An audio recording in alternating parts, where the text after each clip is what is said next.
J'ai découvert le vélo électrique il y a une dizaine d'années de ça.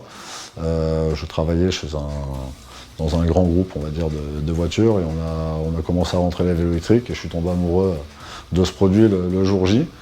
Je me suis renseigné un peu sur internet et j'ai vu qu'il existait différents types de moteurs, donc je m'en suis fait un. J'ai j'ai fait essayer à un copain, ça lui a plu, donc du coup j'ai fait le sien, et puis c'est parti de là. Et du coup là j'ai monté ma société, voilà, One Bike.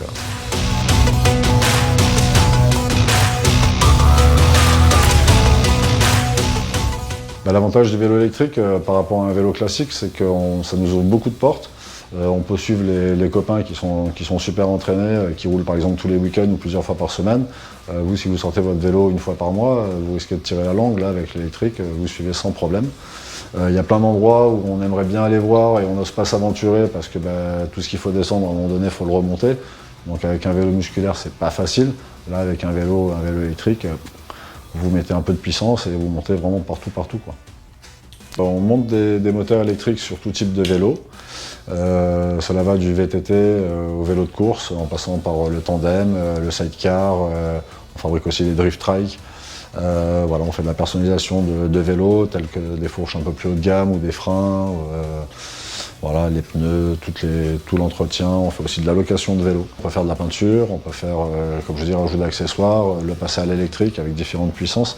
Donc bien sûr des kits homologués 250 watts, 25 km/h, et des kits réservés à l'off-road ou tout terrain, avec des puissances allant jusqu'à 2000-3000 watts, un truc un peu qui watt un peu.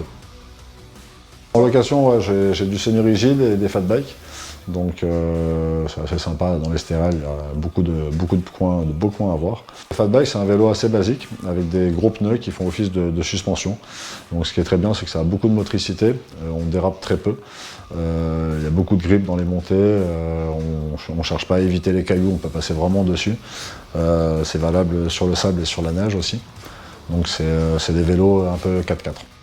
Et on est vraiment au pied de l'Estérel, donc vous avez une dizaine de balades à faire d'une trentaine, quarantaine de kilomètres avec des points de vue magnifiques.